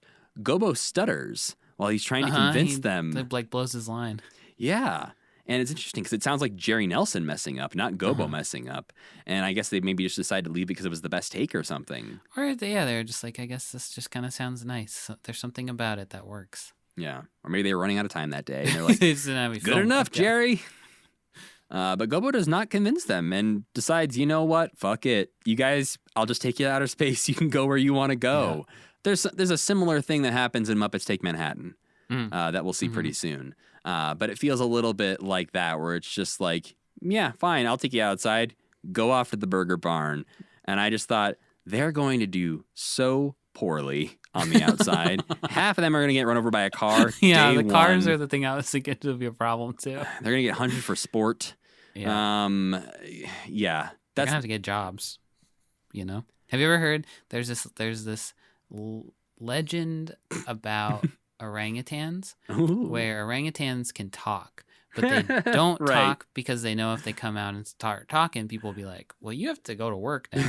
So they'll be like, Well, you have to pay rent and stuff. That sucks. You'll have a Fraggle sit next to you in your cubicle. Well, funnily enough, Sam, after we finish season 5, there is a rap video that the team behind Fraggle Rock made called Fraggles Look for Jobs. A rap video? Sorry, with a W. Oh, it's just like right. It's like a rap gift for the team to like look at. And yeah, it's the Fraggles being like, well, now what do we do? And it's a lot of like the Fraggles are in the real world. Like they're in an office building figuring out what they're going to do next. They're using the computer. They're calling up people to get jobs, trying to find out. Yeah, that's sad. That's like the worst ending that you could think of for Fraggle Rock. Yeah. And then somehow a sad song convinces everyone that they were wrong the whole time. Ooh, power of song, you know? It's a really sad song. You sing Goodbye, Goodbye, just a rainbow in the sky. It's just a song about how Gobo doesn't want to leave. He loves Fraggle Rock. This place is great. Why would I want to leave? And everyone's like, oh, yeah, Gobo, you're right. This place is too good. We don't need eternal happiness and all-you-can-eat food. Yeah. Did you have a problem with that? No, not really. I think it's just like, it felt a little convenient. I wrote, resolution's too easy, song's too long. It's not my favorite song either. Like, after such good songs in previous episodes, I was like, this was not my favorite song. And the fact that it's the thing that convinced everyone to not do the thing they were just chanting at each other about, I'm like, seems like a stretch. Yeah. Yeah. And it feels like maybe they were like, we got a little extra time to fill with this song, so we're going to stretch it out a bit.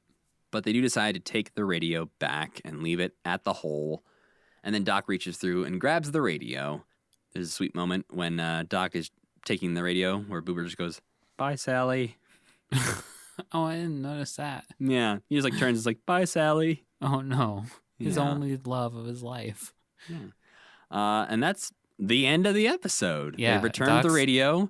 And Doc like turns it into like, people would think we're so silly if they had to listen to our ads. That's like, where'd that moral come from? I mean, I understand, but from your perspective, Doc, why are you talking about this? You're right. Like, to me, the fact that he's so into these ads and like how upsetting he is to hear Manny's Land of Carpets and Bubba's Burger Barn is also kind of a stretch. Yeah. That he's so upset by hearing those when it's like, okay, you're just turning a knob hoping it works to get signals from the other side of the world and doing nothing to change anything about that. This is just a regular radio. Yep. And you're mad at the commercials on it for local businesses. So and you leave and come back and expect it to be different. Yeah. Overall, though, he's a sick man. I still really like that episode. Yeah, me too. I gave it 3.5 stars. It was very fun to watch, but the resolution was too easy and the song was too long. I'm right there with you.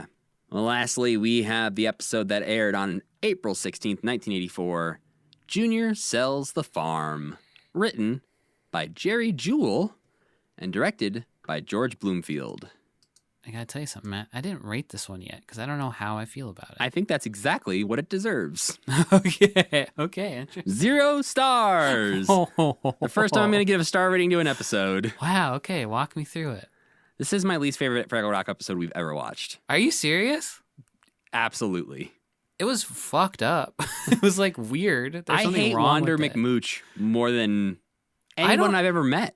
I don't hate him. I hate the sound he makes when he moves. It drove me. It made me so. It was like, just let him walk. Why is this happening every time? Why does he fly? He makes a jet sound whenever he does anything. So that's what we're talking about.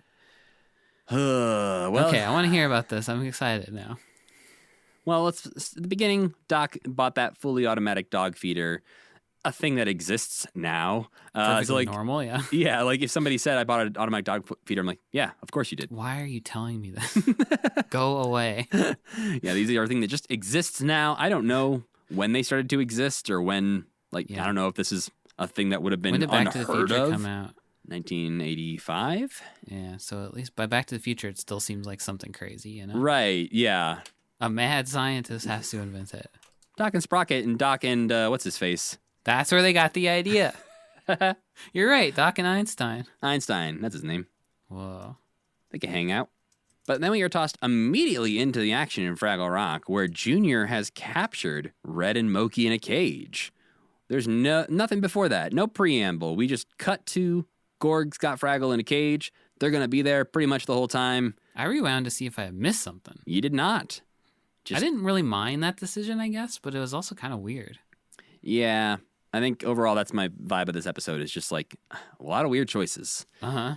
But this is when Mookie is trying out the positive thinking thing that Doc tried out in a previous episode, trying to see the big picture.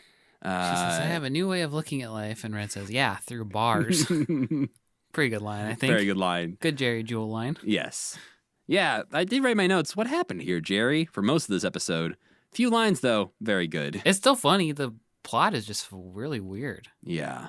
This is the moment where Pa's talking about potentially selling the castle off. Clearly not seriously. He's just tired of repairing it. And he's like, I just looks wish like I could shit in this episode also. But he basically says, like, I wish I could sell this thing.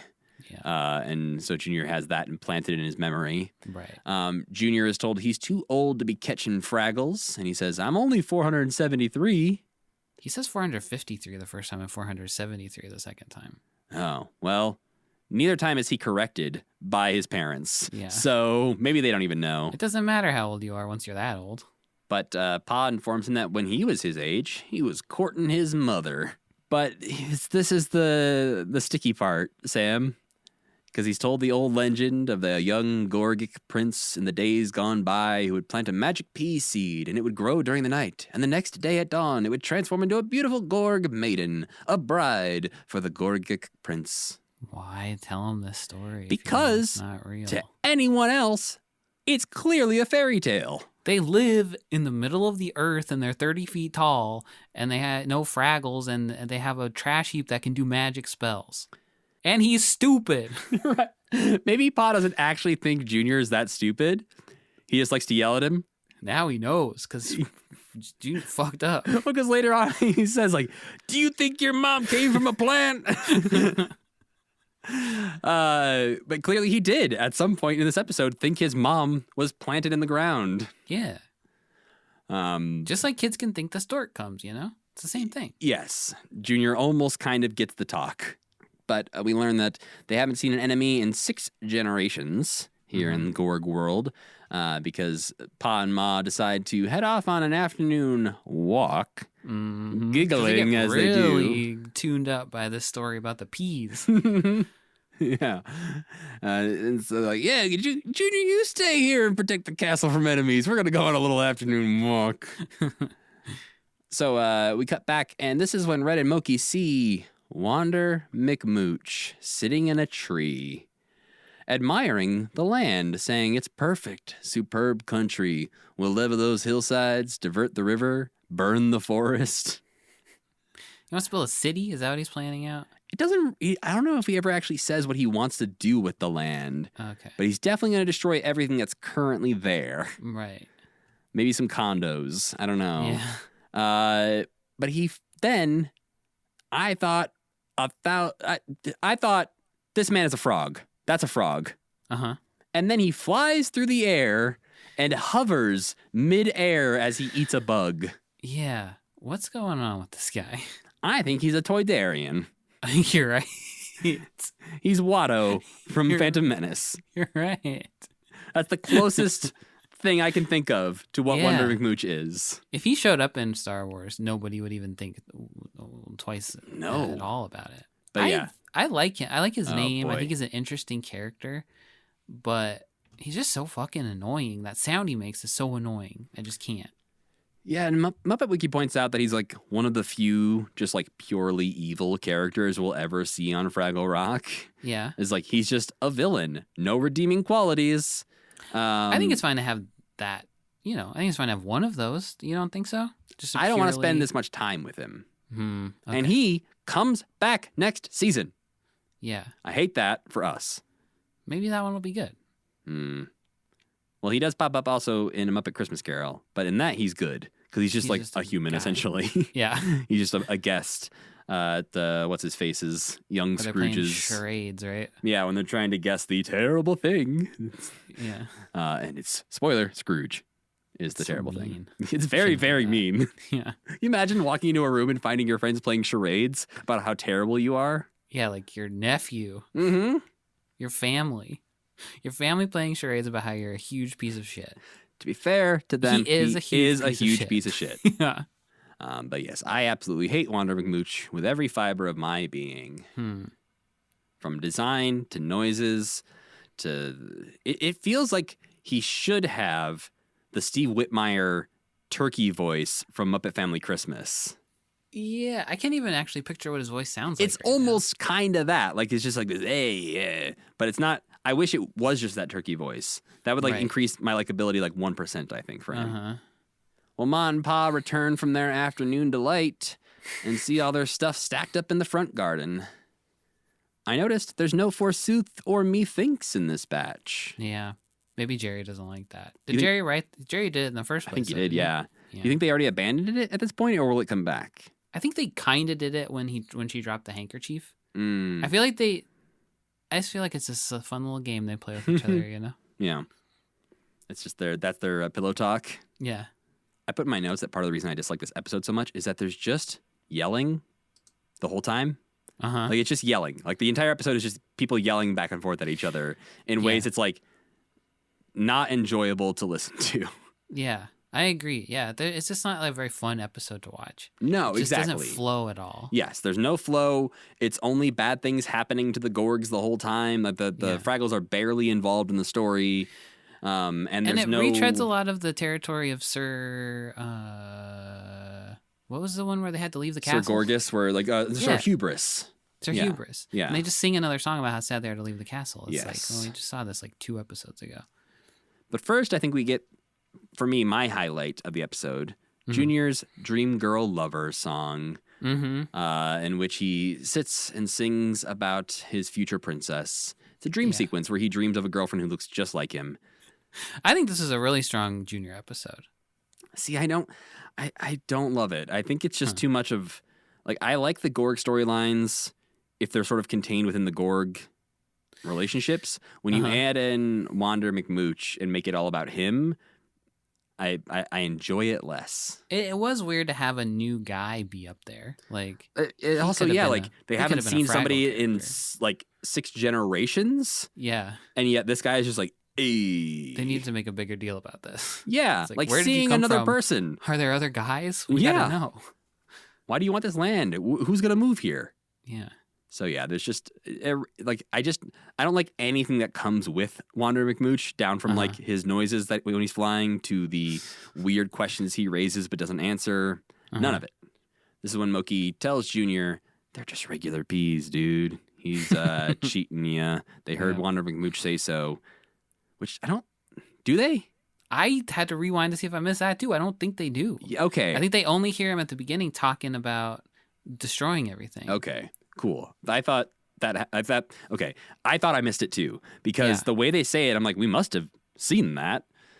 It feels weird that they would just say it. I can't remember seeing that. But... Yeah, no, I don't remember seeing it either. Maybe they did. Okay. So they decided to make the fake pea plant that Sam mentioned earlier with rhinestones on it. Rhinestones apparently do exist in the Gorg world in Ma Gorg's sewing basket. Mm-hmm. So I guess they got a Joann's or something down in the Gorg world.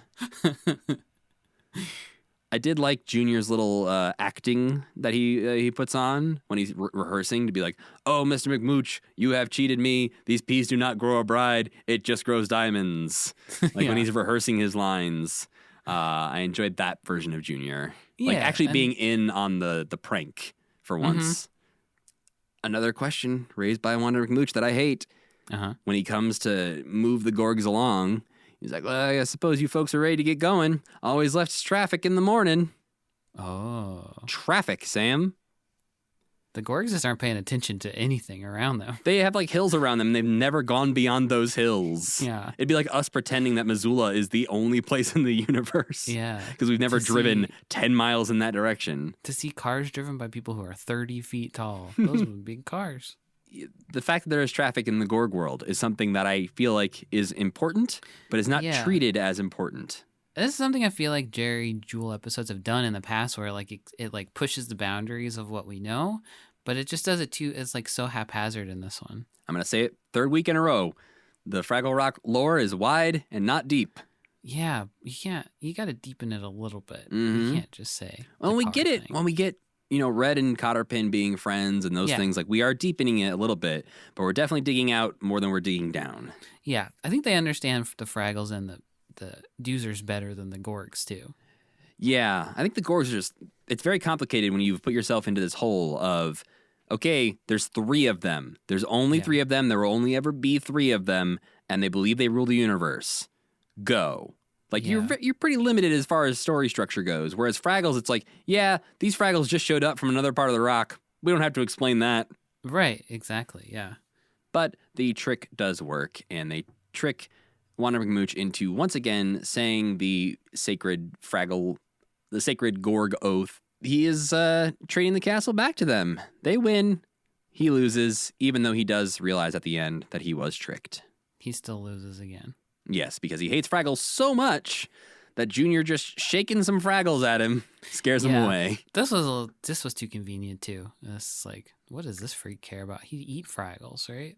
Well, and yeah, he was gonna burn the forest down. Like he could just fill in the well and still destroy the well. Yeah. No problem. Yeah. Fumigate. You got to fumigate.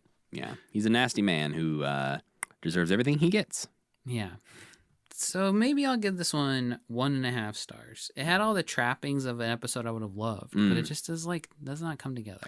It's weird too, because if you think about it, it's like the Wizard episode. Yeah. It's the Wizard episode with the Gorgs. Mm-hmm. And for some reason, I hate it. Yeah. And the moral is just really it's like buyer beware. Yeah. Caveat emptor. Yeah. Doc knows Latin. But who cares? That's such a boring lesson to learn. Yes. And that's why I put in my notes there. Sort of connects, but not in the right way. Not really. Doc buyer beware thing makes sense because he bought this automatic dog feeder that is trash. But the buyer in the story is the Wanda McMooch. But he's not the one learning the lesson really, or we don't care if he learns a lesson. He's a bad guy. I guess when you're buying something, you're buying something, and the person buying it from you is buying money. Well, I guess maybe Junior is buying the peas. Yeah. So he's the buyer beware in that scenario. Yeah. Regardless, doesn't work. Selling is just another way of saying buying money. Wow. There you go. Sam the capitalist right here. That's some moral. Yeah, and Jerry Wright, I like Jerry episodes that are because his morals are usually just nothing matters, we're just having some fun. But this one is just so, I don't know. He hates writing morals anyway, I feel like. Yeah. And this one, it feels like he really was I'm not going to answer all those questions that Jim says we have to answer on the front of the script, you know? Yeah, Jim's not here this week. I can do whatever the hell I want. Yeah. Yeah, Jim's asleep. Bring out Wander McMooch. Jim, did you guys make a puppet when I was sleeping again? You gotta stop doing that. Well, Sam, that does it for this batch. A batch that I will say I really enjoyed. Yeah. But just that one episode I really, really disliked. Really weird notes. It was a weird note to end on. Yes. Sure. But it was kind of a bummer. They were really good. Because the last couple of weeks we've had some really great batches of episodes. Really felt like they were on a stride. And then this just brought me back down to the worst of season 1. I don't feel as strongly about it as that. But that's fair. No one should probably. But that means it's time for our Muppet of the Week. Our Muppet of the Week this week is short in stature and short in details because it is Cotterpin Doozer. Oh.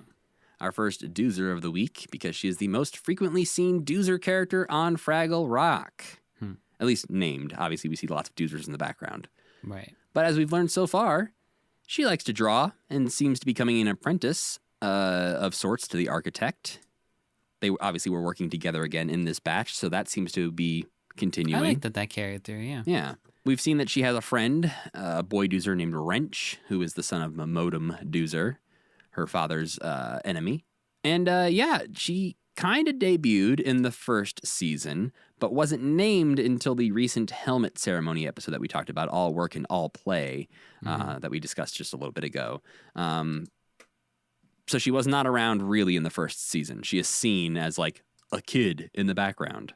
As far as performers go, in the original series, she is performed by Kathy Mullen, who also performs Moki.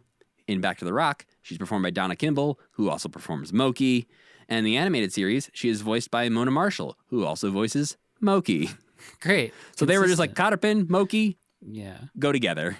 As far as family goes, we've talked about them a bunch. Her father's name is Flange, her mother's name is Wingnut, and she's got Granny Cantilever, who showed up for her special ceremony, only, I'm sure, to cry a lot when it went horribly wrong. Yeah, ruin her life. And also she has a dog, maybe. Yeah, we're not. We won't talk about that again. They have a dog they maybe have to wax. That's all we know. But Sam, that's all. That's it. I Do you thought, know what a cotter pin is? yeah, it's a little fascinating thing. Because It's just a little fascinating thing. on Back to the Rock, Cotterpin Doozer wears cotter pins in her hair. Oh, that's nice. Yeah. But yeah, what do you think of Cotterpin? I kind of love Cotterpin for some reason. I Same. don't know why. She's just like, she blew onto the scene a fully formed character. And I like the character that she is, who's kind of like, yeah, working's okay, but I kind of like being a little fun and lazy too. It's, that's everybody, right? No, I'm giving her a 9 out of 10 because I haven't seen enough of Cotterpin yet to fully say yes, best Muppet. But I do. Best Muppet. Wow. She's up there. But I think she is great, and I think it's one of those things where for right now she sticks at a solid 9. There's something she could do in the future that would maybe make you like her less, but for now, she's a 9. I wish I could remember any rating I've ever given same. any other Muppet, but I'll give her an 8.5. And retroactively, whatever I gave Red, I give Red an 8.5 too. They're tied. All right. Because I love them as a duo. I'll never remember what you rated them, so. Nope. Somebody out there does and is screaming right now. Well, Sam, before we get out of here, what non-Muppet things did you get to enjoy this week? I'm going to make it easy for you. I didn't watch her do anything. Oh. But you know what? Fraggle Rock's been reminding me of this game I used to play when I was a kid called Creatures. Have you ever heard of this game? Creatures? Yeah. No. Search Creatures PC game. All right. Yes. I think the first one is called Creatures the Albion Years. What reminded you of that? So you're in this self-contained little world that looks very handcrafted. And you have these little these little creatures hatch out of eggs. There's like a virtual pet almost. They hatch out of eggs, and they're cute little, they kind of look like Fraggles with big ears. They're cute little creatures who like walk around this world, and there's teapots, and there's cheese you can feed them, and there's little plants you can grow and stuff. And then I think Creatures 2 more like, and then Creatures 2 even like underground, there's these little kind of ant-like creatures who you can also take care of, who kind of are doing like mysterious things and they like technology, and they're like building something underground. And then there's also the what are they called? The Grindles. And they're these mean green creatures who kind of like hide up in the trees or something, and they can like come down and like start slapping the other creatures around. But eventually you can become friends with all of them and like feed them the right stuff, and they're like, oh, I love you too. And you can make them all be friends with each other. But it just is like an ecosystem. The big thing is that it's an ecosystem, and the creatures can walk around and learn about the different things, and you teach them words. So like they'll try to say like butterfly, and you can like type butterfly, and they'll be like, and type butterfly again, and they'll finally say like butterfly. And eventually you can teach them to be like, I'm hungry, and stuff like that, instead of just like the squeaks that they make.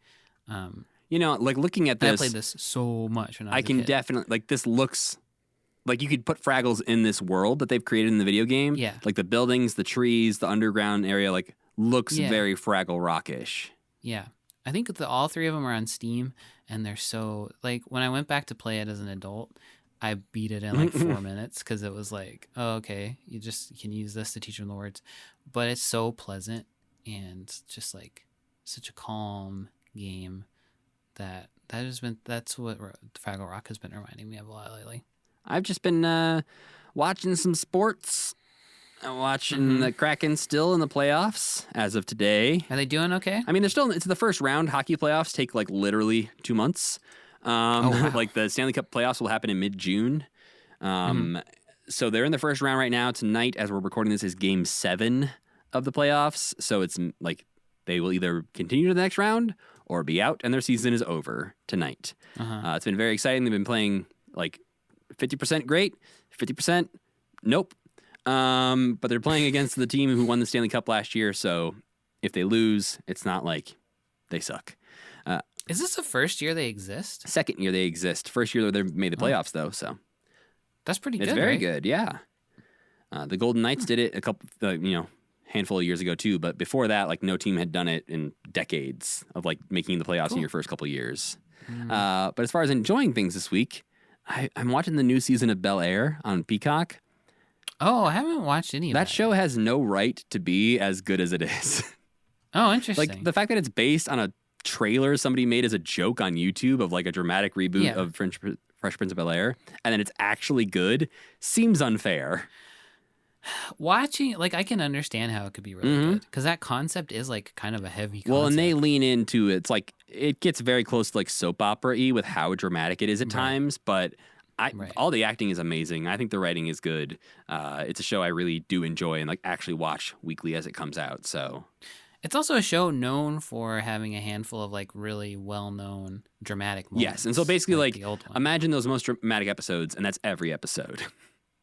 Do they do a lot of little winks to the old show? Yes and no. They're not like doing it too blatantly, but like they have actors from the original show playing characters in this show. Like the second Aunt Viv from the original series plays a boss of Aunt Viv at one point in this series. And they have original Ashley plays one of Ashley's teachers. So they definitely have it throughout. I think if they brought in Will Smith, it'd be too weird, so they're not doing that one. Yeah. Does Carlton do the Carlton dance? He has not yet. He just does a lot of drugs mostly.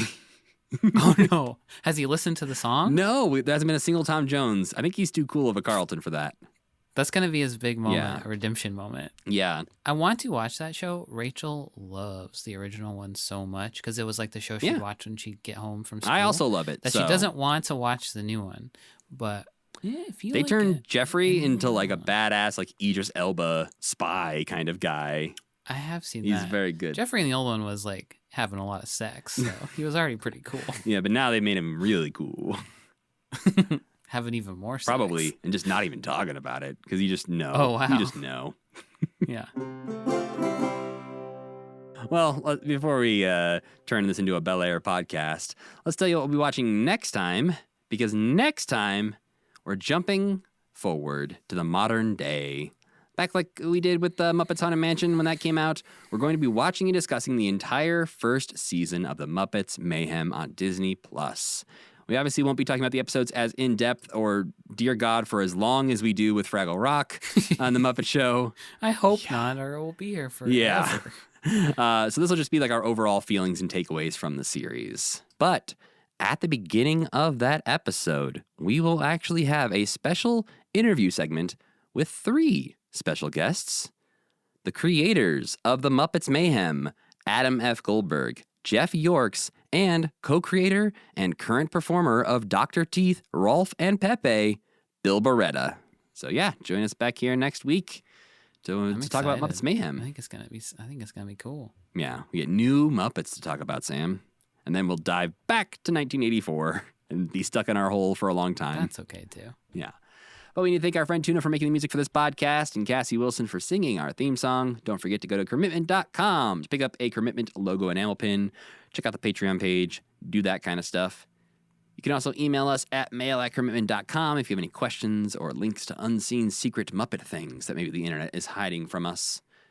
And you can follow this podcast on Twitter and Instagram at CommitmentPod, where we post about the things we are going to watch and usually share links to where you can watch them as well. You can follow me on the internet at Matthew Gatos. And I'm Sam Schultz. And as always, keep believing. Keep pretending.